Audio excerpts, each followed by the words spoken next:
Do you have a bookish person in your life and you need to get them a Christmas present and you have no idea what to get them?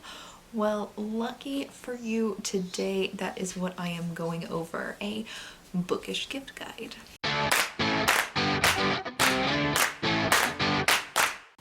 Welcome back. My name is Ari, and as I just welcome back. My name is Ari, and like usual with all these videos, I've got a little gremlin in the background who is making noises. I don't really know what he wants other than attention, which he wants 24/7. So he can just make noises in the background. Anyway, as I said, today is going to be a gift guide. This is going to cover like a wide variety of things, but all focused on books. This isn't really necessarily for people who read books and do other things. Like, I'm not going to talk about bath bombs or tea or whatever. This is very strictly going to be books. I'm also going to talk about like different levels of price for bookish gifts and different levels of knowledge of the person. I will have some things that you can get for bookish people that you don't know them at all, you just know they like books, and I'll have some things that you can get for people where you like actually know exactly what book they like. So I'm not going to do this in any real sort of order, just kind of talking about it as I go. But the first thing is going to be more on the expensive side, and it's going to be book boxes. So as you guys probably know, a lot of the times on this channel I unbox book boxes, trying to see if they're worth it or not. I found over the years that subscription boxes, not necessarily just for books, but for really anything you get in a subscription box, goes over well as a Christmas gift for people, and you are able to give them like a present for multiple months instead of just one and done. So maybe it'll endear you to somebody a little bit more. Book boxes range in price. The most expensive ones tend to be around $50, $55, and they can go all the way down to like $10, $15 a month. Some of the more popular ones, especially if you're into very pretty books, particularly pretty YA fantasy books, are going to be like Illumicrate or Fairy Loot, even though right now I think Fairy Loot does have a wait list. But you could be a little bit more picky and maybe do a queer book box or a blacklit book box and get very specific towards the person you're looking for. The Strand does book boxes in multiple genres that they send you every other month, and it comes with 2 books. And if you have no idea what kind of books somebody likes, then might I recommend Book of the Month Club, which allows you to get a 6-month subscription, and then the giftee gets to pick their book out of a choice of like 5 or 6 books each month. And they're all like new release hardbacks. So that one seems to go over well if you're not really sure what type of books that person reads. I do have a referral link for Book of the Month in the comments. This isn't sponsored or anything. I've just subscribed to Book of the Month for a very long time, and I've given it as gifts before, and people seem to like it. So there you go. The next category outside of book boxes is going to kind of be like a specialty item. And for this one, you're gonna need to know the person a little bit, at least their book taste. And this might just be having a conversation with them and being like, hey, I know you read a lot. What are some of your favorite books? Recommend me something. That's a good way to like hint info without necessarily being like, I want to buy you a book for Christmas. What do you want? And with this information, what you can do is like buy specific items based around that book. Sometimes depending on how popular the book is, you can go on Etsy, search that book, and then you'll get like different little swag items. You could buy like a special edition of a book. A lot of different places sell special editions. If they like classics and you're trying to go cheaper, Barnes & Noble has some really, really pretty cover designs of special edition books, the special edition classics that would look great on anybody's bookshelf. And then you can go like higher priced. For example, this is my favorite book of all time, which is Elantris by Brandon Sanderson. And last year my sister got me this gorgeous leather-bound edition from Brandon Sanderson's website. Is this expensive? Yeah, but it's my favorite book, and now I've got a collector's item of my favorite book. I know a lot of people also really like the idea of like getting somebody else's favorite book as a gift. So if you like books and you want to recommend a book for somebody, buy them that book as a gift and be like, hey, I read this book made me think of you. There are also special editions and thrifted books that you can get.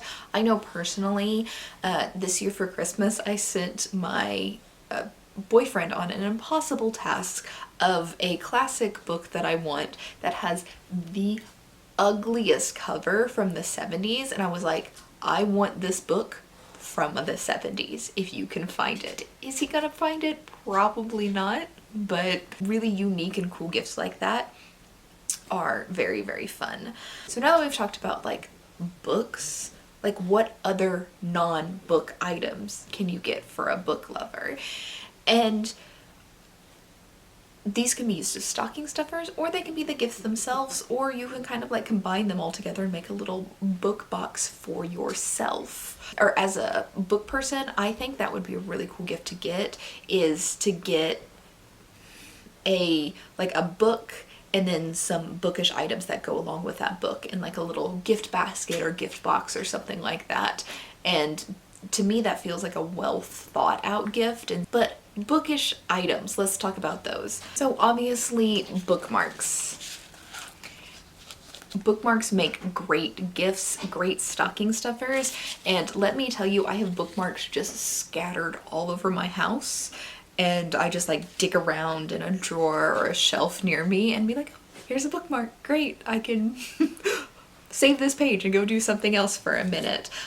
There's different kinds of bookmarks. I know that these wooden bookmarks that are on like very, very thin sheets of veneer are very, very popular right now, and a lot of people like them. This one is kind of cool where it's different layers of paper and it's like raised. I don't know how well you can see that on here. And then you can just go with like a regular bookmark. You can make one yourself if you're on a budget. There are also other kinds of bookmarks that aren't just that. For example, we've got like ribbon bookmarks. Like I got this in a book box recently, and you just stick the ribbon inside the book and then the rest of it hangs out. It's a cute little decoration. There are ones that are like really long hair bands that you can put around the book, and then chains. I personally don't like the chains, but a lot of people do.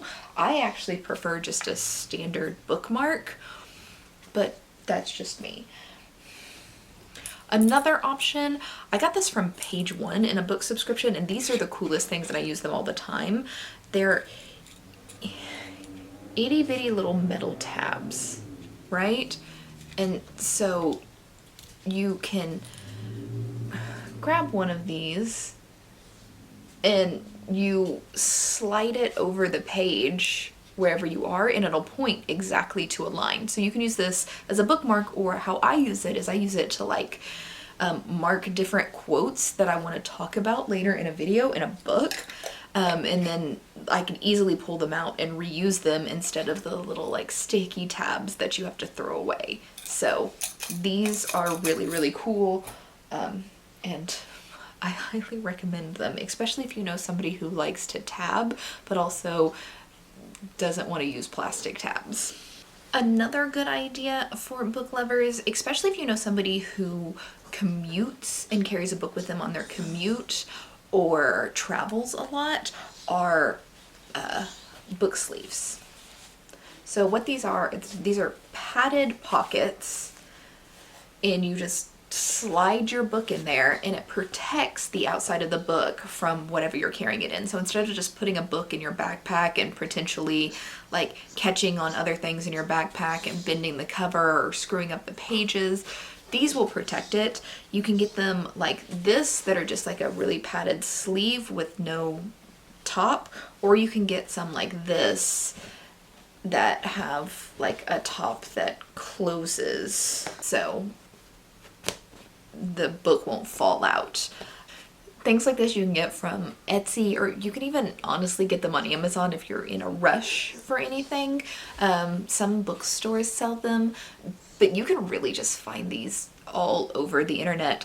I buy most of mine from Etsy and I've had great experiences. They come in different sizes, so you can put like larger, if you know somebody always carries like mass market paperbacks, you can get a smaller one for them. If they always carry like really thick hardbacks, get a bigger size. But yeah, book sleeves, always useful. The next thing is something that I personally never use, but a lot of people find useful, and that is a book light. Now this is probably going to be targeted mostly towards people who live with like a partner or maybe in a dorm room and they want to read and stay up late and read in the dark, but it's not really feasible for them to have like a night light or like a bedside lamp on, or just like a main light on. Book lights can also help for people who don't have like the greatest eyesight and want a little bit more light directly on the page. So if you're looking for like a stocking stuffer, I think book lights, they're reasonably inexpensive, or you can get like super fancy if you know somebody wants a book light. And that's really everything I am going to talk about. If you have other ideas that will make great gifts for bookish people, leave them down in the comments below. I always like new gift ideas. So either I can tell people to get me those things, or I could buy gifts for other people. Anyway, I'll see you in tomorrow's video. Bye!